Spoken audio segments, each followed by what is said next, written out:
Mukhang feel na blessing ni Lord Sige. Ako po ang nasa inyong harapan ngayon sa pagkakataong malakas kong manalangin. Si Kuya Jeron at si Pastor. Ang lakas manalangin, ang lakas kay Lord. But no, it is a privilege for me to stand before everyone and to speak and to share the Word of God for you this morning. And nagpapasalamat po ako sa Panginoon for this chance. Sa Pilipinas po, hindi po ako nagsalita ng ganito. Hindi ko pa alam bakit po dito. But I believe the Lord has a plan and a purpose why I'm standing here in front and why you are listening to His Word this morning.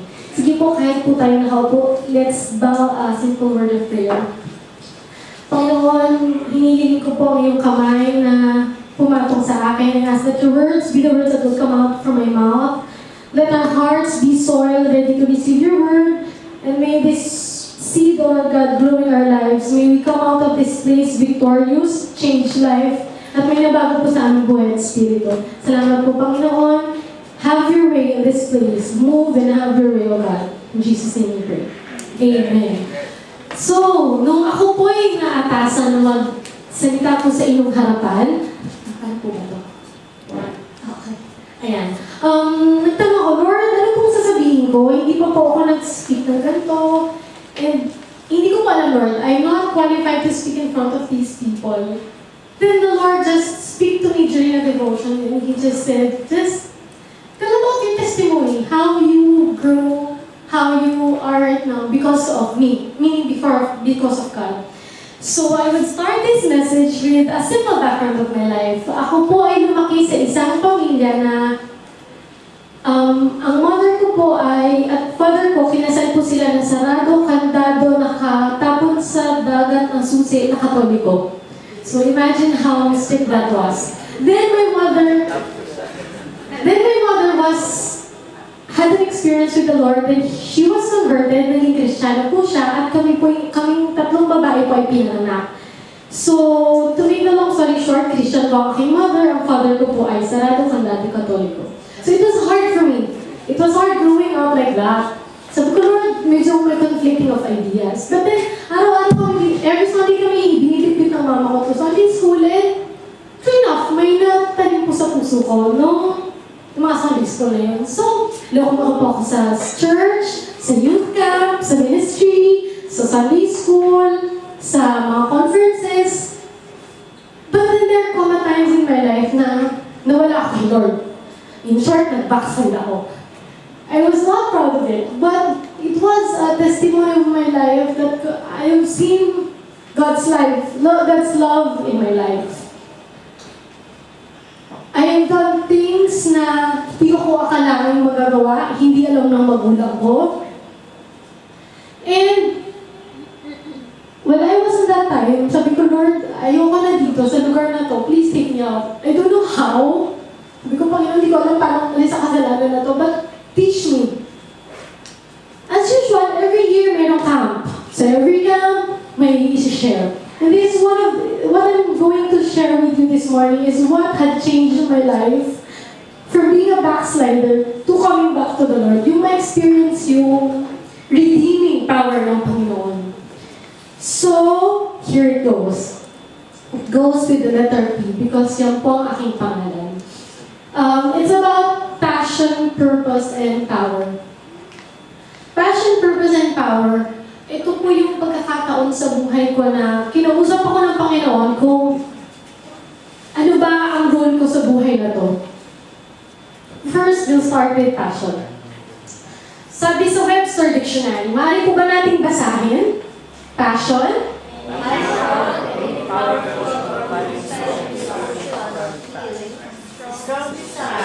Salamat po. So, any powerful, compelling emotion or feeling or strong desire, yung bugso ng damdamin na maitim, yung nagtutulak sa'yo para gumawa ng isang bagay. And this is where the Lord started to speak to me. He was asking me, what is your passion? Ano ba magtutulak sa'yo? Then the Lord asked me, where does passion begin? Saan ba nagsisimula yung maigting na pakiramdam na yun? Kapag ikaw ba ay tatayo sa harapan, titingin ka ba sa paa mo, kinakabahan ako? Kinakabahan talaga. No, diba? Or kapag masaya ka, saya-saya ko, ang saya-saya ko. Hindi ka lang. It's here. Passion begins here, in the heart. You can feel it.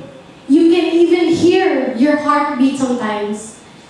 And this is how the Lord redeemed me back from that mud.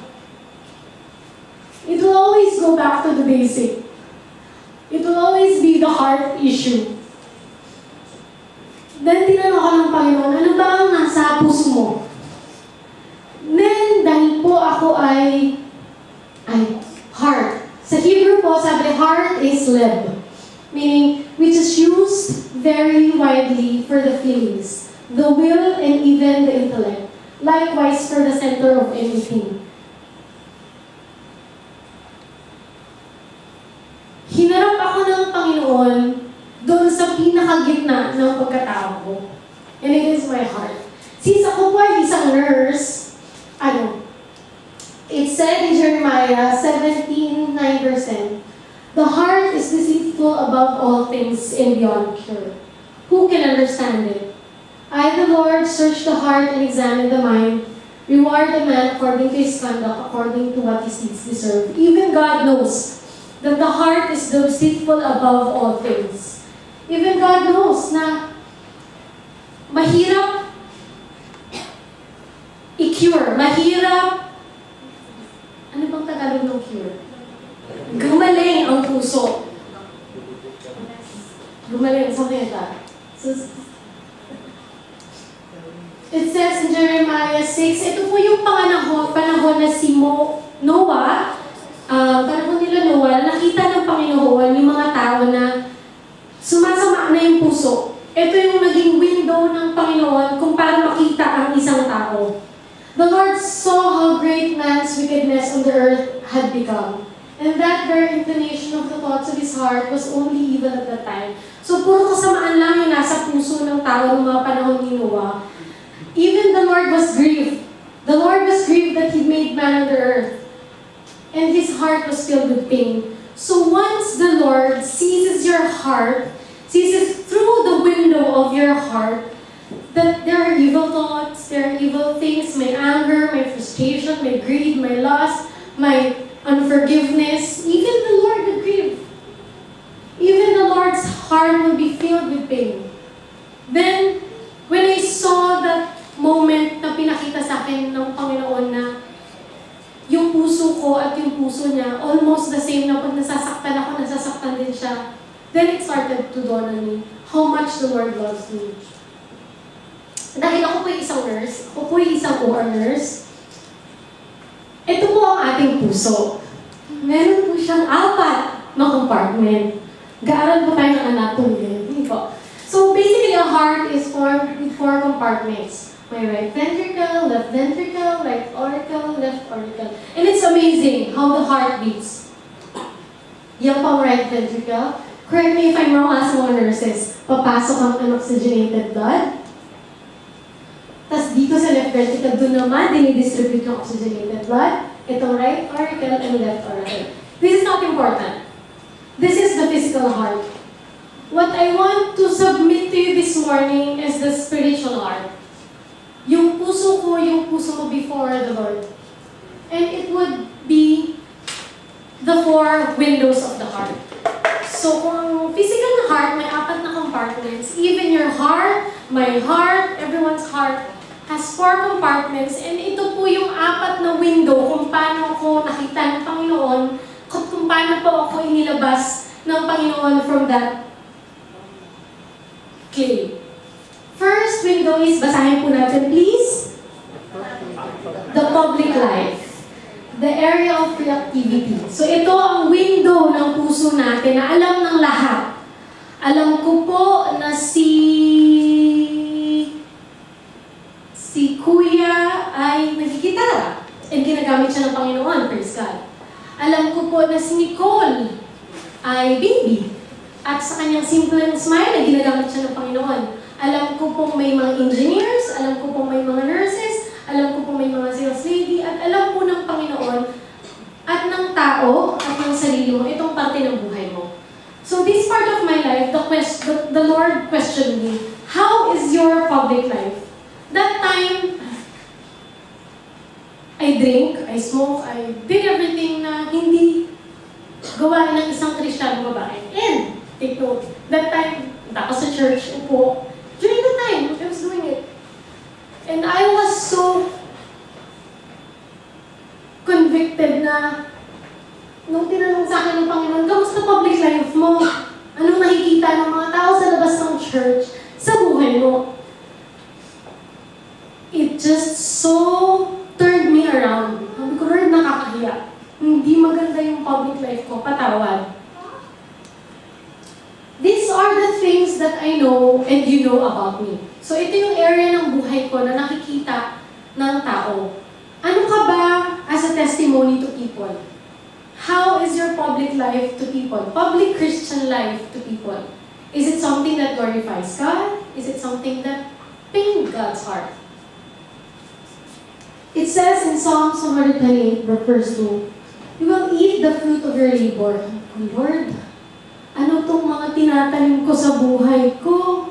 Itong mga panahon ng buhay ko na hindi magaganda. How will I eat? Paano ko kakain? Literally. Wala akong itinatanim na mabuti for you. I was rebuked by the life of Job. In 1 Job 1 verse 8, then the Lord said to Satan, have you considered my servant Job? There is no one on earth like him. He is blameless and upright, a man who fears God and shuns evil. Si Job po, noong mga panahon yun, even the Lord is boasting about Job, na tingnan mo tong anak ko. He is living a blameless life. He is an upright man. And God was so happy. I know, the Lord's heart is so happy with Job's life. Then it dawned on me, my public life is not pleasing to God. Hindi na tama to. Yung public life ko sa harapan ng tao, sa harapan ng Panginoon, hindi nakarapat dapat. This is the showroom of your heart.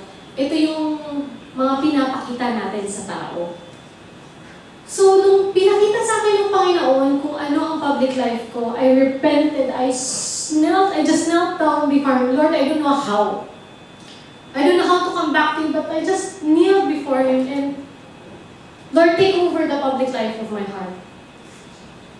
Next po, susunod po is the second window. Pwede po ba natin basahin ko anong second window? Hidden spot. Ito po ang kwento ng pato. Dito po siya ulit babalik. Kamusta ang patong inaalagaan mo sa puso mo? Malaki na ba? Or inadobo mo na at wala na? This part of your life are the things that I know, but you don't know about me. This is the things na nakatago. This is between me and the Lord. And this is between you and the Lord. That part of your heart is between you and the Lord. That window of your heart is between you and the Lord. How is the Lord seeing your hidden spot? Yung mga bagay-bagay na hindi nakikita ng tao. Ang sabi nila, malalaman mo ang isang Kristiyano sa loob ng kanyang kwarto mag-isa. So let's pause for a while and imagine yourself how you are doing in this window of your heart. That hidden spot before the Lord is open. Very open before the Lord, and He sees it right through you. Walang tago. It says in Ecclesiastes 12 verse 14, for God will bring every deed into judgment, including every hidden thing, whether it is good or evil. Noong mga panahon po yun, uma-attend ako ng church. Nakaupo ako, kumakanta. But that hidden part of myself will be judged. That hidden part of yourself will be judged. Whether it be good, praise God, because it will be rewarded. Or it may be bad. That's the time we have to come before God. It says again in 1 Corinthians 4 verse 5, "Therefore judge nothing before the appointed time. Wait till the Lord comes. He will bring light to what is hidden in darkness and expose the motives of men's heart." Everything that we do for the Lord, everything that we do for the Lord po, alam ng Panginoon yung motive natin. Kung tumutulong tayo dahil po alam natin ay may makukuha tayo pabalik, the Lord knows that. If we're praising people, "Uy, ang ganda ng suot mo ngayon." May mga ganun. The Lord knows that. Even the simple things. The Lord knows that. And nothing is hidden from Him. And this part of the Lord, part of my heart, binuksan ng Panginoon. Yung closet. Pagbukas ng Panginoon sa walk-in closet ng puso ko. Anak, anong nangyari? During that time. Anak, anong nangyari?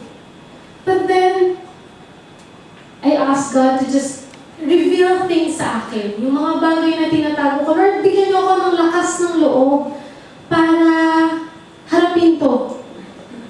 These things that I did in the past, tinatago ko sa magulang ko. Hindi nila alam yung mga bagay na yon. Hindi alam ng church yung mga bagay na yun. Hindi alam ng mga tao.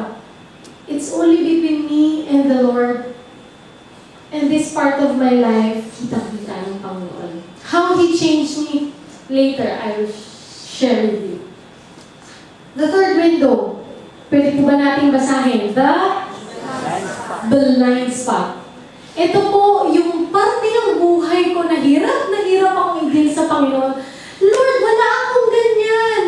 Lord, wala akong ganyan." Kasi po, ito yung mga bagay na things that I don't know, but you know about me.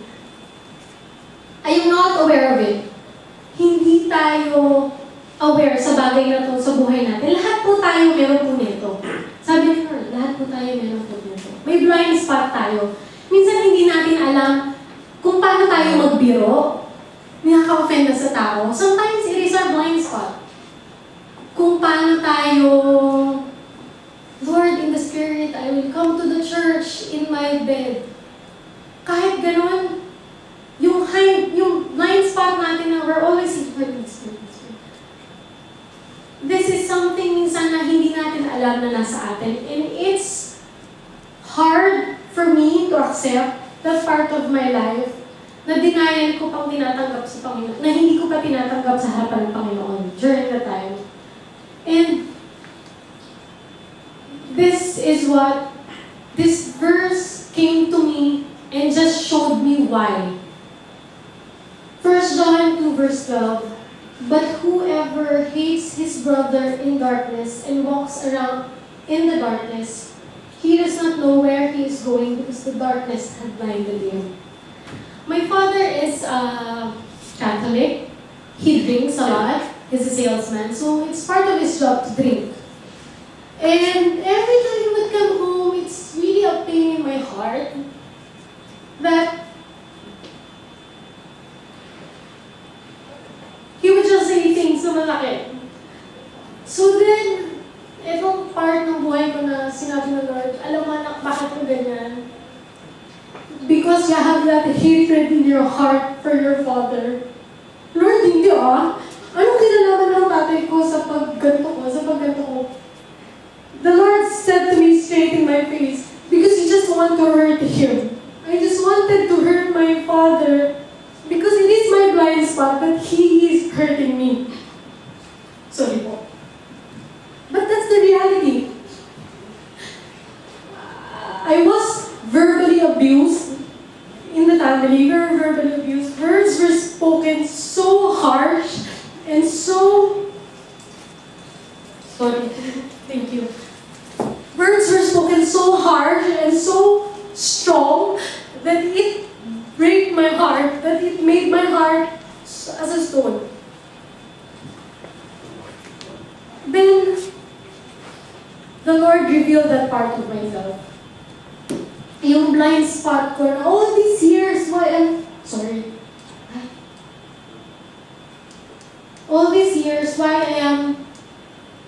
Only these years, why I was doing all those things, is because I just wanted to hurt my father. And it's so heartbreaking for me. It was depressing. It was hard to accept na verbally abused ka. It was hard to accept na you were hurt. It was hard to accept that your value was thrown down. But when the Lord revealed this part of me, that blind spot in me, then I started to open up my heart to my Father. Then I've started to see some blind spot that I had for my Father. That time, I don't appreciate Him, hindi ko nakikita yung mga gandang bagay. Puro yun lang. Yung bagay na yun na nakasakit lang sa akin yung nakikita ko. And I was so grateful for the Lord for opening this blind spot in my life. And that had changed me. Ever since then, that redemption na ginawa niya sa buhay ko, my Father and I has never been the same. It's when my Father told me na I would be your first boyfriend. And God, it felt so good to hear that from my Father. And it's so liberating at so nagpapasalamat ako sa Panginoon kung paano niya ginawa niya. And He can do the same thing for you. For that blind spot in your life, He can do the same thing for you of how it changed me. Sabi kasi dito, good idols are the worst idols to get rid of. Nung mga panahong may galit ako sa father ko, I was studying in a government school where free on tuition, free on everything, and the government is giving us allowances, 5,000 every month. On a high school, on that age, pride came into me. Pride came into me. Sorry, kaya ko. I would honestly say it. Sorry, kaya ko pag-aralin yung sarili ko. Sorry, kaya ko mabuhay mag-isa. That was the pride in my heart that time. But then the Lord showed me that blind spot, that pride in my heart, and it changed my relationship with my Father. And life has never been the same. So if there's some things in your life, blind spot in your life, you may not be aware of it, just ask the Lord to reveal it to you. It's not impossible. That moment in my life, I thought, Lord, wala kang balikan to. Nakakahiya nang tumayo sa harapan ng church, nakakahiya nang sumayaw, nakakahiya nang mag-minister sa harap ng mga kabataan na ito. Hindi ko nakaya. But then the Lord healed me.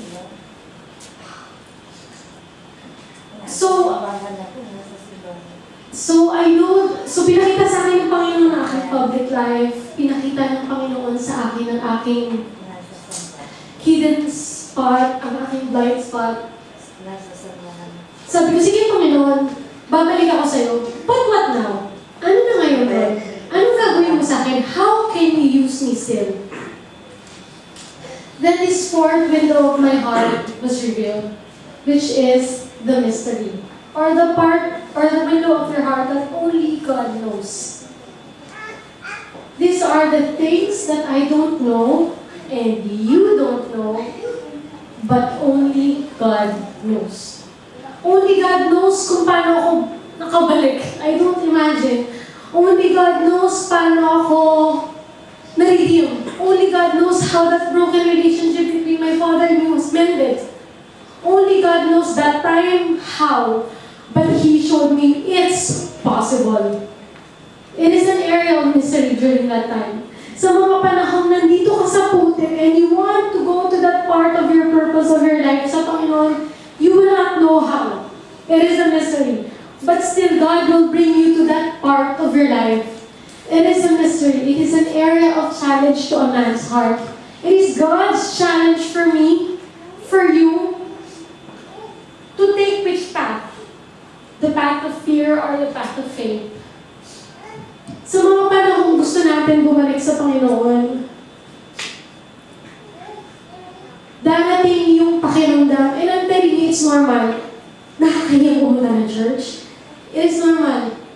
Kapag nandun ka sa panahon yun, nakakahiyang magtaas ng kamay. It is normal. But I'm telling you that this part of my heart, Lord, bahala ka na. Basta alam ko may purpose ka sa akin. Sige ko na bahala. It says in 1 Corinthians 2, verse 9 to 10, maaari po ba natin basahin ng sabay-sabay?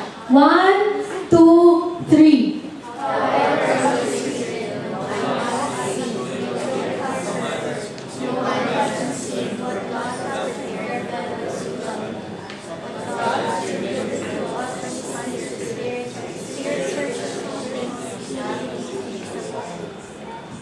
Diba ang sarap sabihin ng Panginoon sa'yo, no eye has seen. Wala pang nakakakita, wala pang nakakarinig, hindi parurong maiisip ng tao yung kaya kong gawin. Sa mga tao nagmamahal sa akin, even myself, I never imagined myself here in Kuwait alone.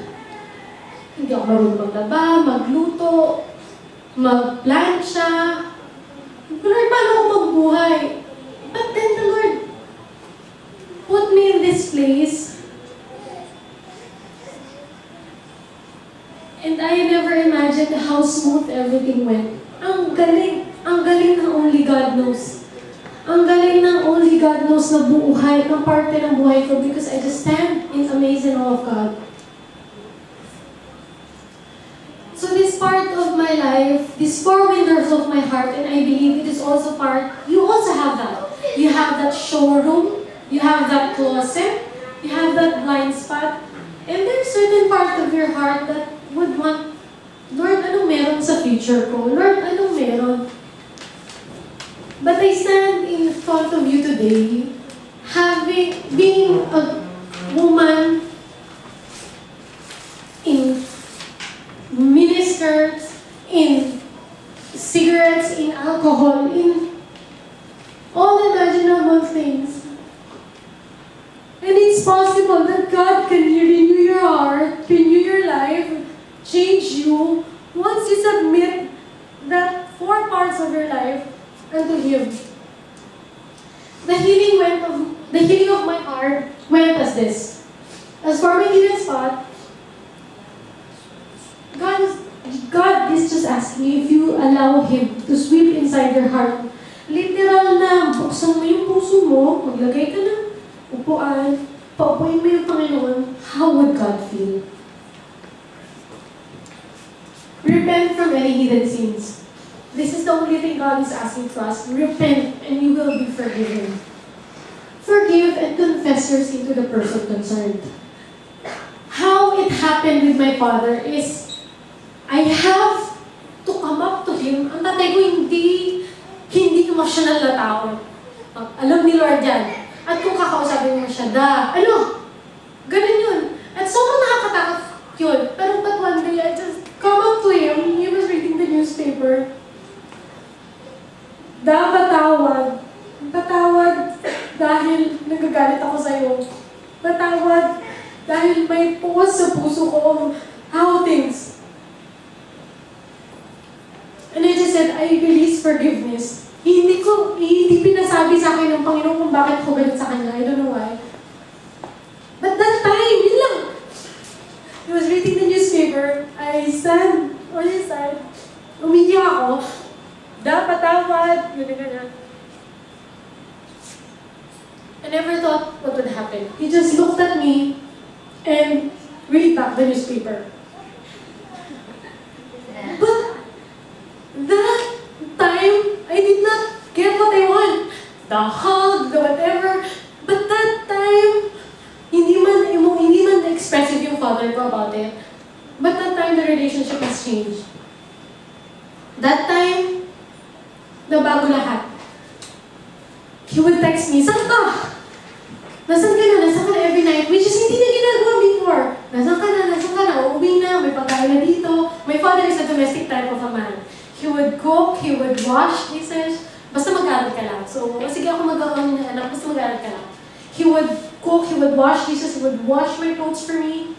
And that is his love language. And that is one thing I have never seen. He might not have hugged me that time, but acts of service, and that forgiveness and confession of my sin to that certain person changed my life for the hidden spot of anger in my heart. The blind spot. Be open for God's correction. Ito yung mahirap sa tao. Siyempre, lahat naman tayo. Kahit sabihin mo, mahirap makorek. But just the thought that be open, healing will just flow in your heart. And be very open to the correction of God through others. Minsan, dadaan yan kay pastor. Hindi madaling trabaho ng ating mga leaders na, parang medyo hindi ka na nakikita sa church or dadaan yan sa kahit sino elders. Kamusta na? O minsan sa mga tumatayo sa harapan, kamusta mga ating tithes and offering? It's not easy. It's not easy to be corrected as human being. Kasi papalag ang laman mo. Papalag ang laman mo. But God is asking, and for the healing of the heart to start, be very open to the correction of God through others. So, sikuhin mo yung katabi mo. Sige, pwede kong sikuhin yung katabi mo. Sige lang, i-correct mo lang ako. Sige, sinabi mo yan.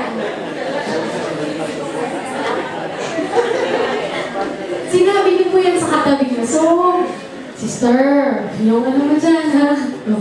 Thirdly, give yourself to someone whom you think is a spotter. Assign one person in your life that is accountable for you. Accountable for you, no? Parang, kamusta na ang devotion natin? Assign one person, it would help. It would start to heal yourself. I had one youth leader na tumulong sa akin for my heart to heal. And I was so blessed with her life. And nagpapasalamat ko sa Panginoon for bringing her life into me. For the public life, let's just remember this. In 2 Corinthians 3 verse 17, now the Lord is the Spirit, and where the Spirit of the Lord, there is freedom. May kalayaan. Kung yung public life mo, inaalay mo sa Panginoon, may kalayaan kung gumawa ng bagay. Kasi aminin natin, pag may tinatago tayo, kunyari punta tayo sa isang lugar na hindi karapat-dapat, aminin natin yung tingin natin. Hindi maipin yung mukha mo, hindi maipinta yung tingin mo. But I'm telling you, a public life offered to God, it's just so freeing. Amen. I really don't know how to say it, but there is freedom. In this, once the Spirit of the Lord is in you, in the public life, in the area of your public life, there is freedom. Lastly, the mystery window. It says in 2 Corinthians 2 verse 10, but God has revealed it to us by His Spirit. The Spirit searches all things, even the deep things of God.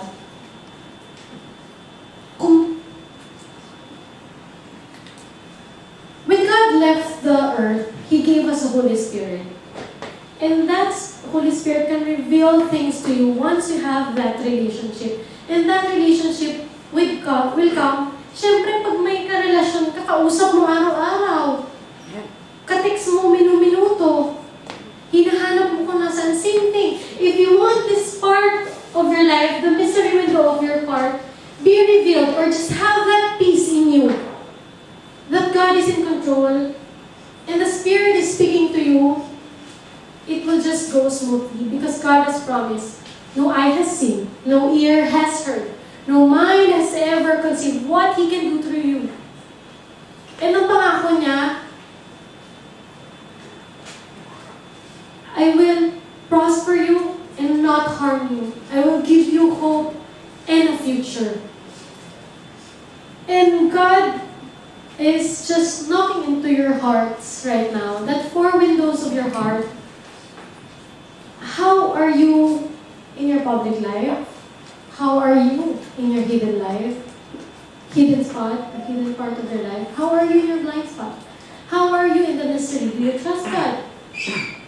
How I was as a person, I never thought God would just pick me up from there.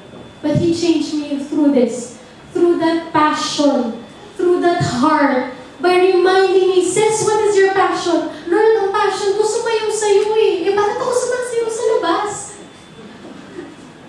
Lord, ang passion ko magturo sa mga bata eh. Bakit ko ano ang tinuturo ko sa mga kaibigan ko? Then, I was reminded of my passion. Ano ba yung nasa puso kong ginagawa? Ano ba yung gusto ko? Ano yung nasa puso ko? Lord, I love music. I love passion. I love dancing for you. I love speaking of you to young children. I love teaching. I love this. Then use that for my glory in every aspect of your life. In public, in hidden, in blind, and in the mystery part of your life. And that has how about the changed me. And that is why I'm standing in front of you right now. It is possible for me. I believe kahit 65 ka na, excuse me po, may passion pa rin na nilalagay ang Panginoon sa puso mo. Kahit 8 years old ka, 12, 14, 16, be reminded of your passion for God. And everything will just change. Your life will just change. And everything will just flow. There's this song na hindi ko po kakantahin. There's this song that reminded me of who I was before the Lord. Sige. Ate. No, there's this song that reminded me of who I am before the Lord. And can I just ask everyone to stand right now? Mari po ba tayo tumayo? And let's just offer yung dalawa ko, purpose and power. Nasusunod na lang po. But no, let's just offer this heart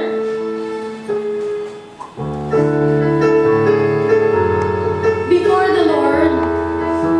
This is a familiar song. So I'm just requesting everyone to just close their eyes and listen to the lyrics.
And we declare in Jesus' name. Amen.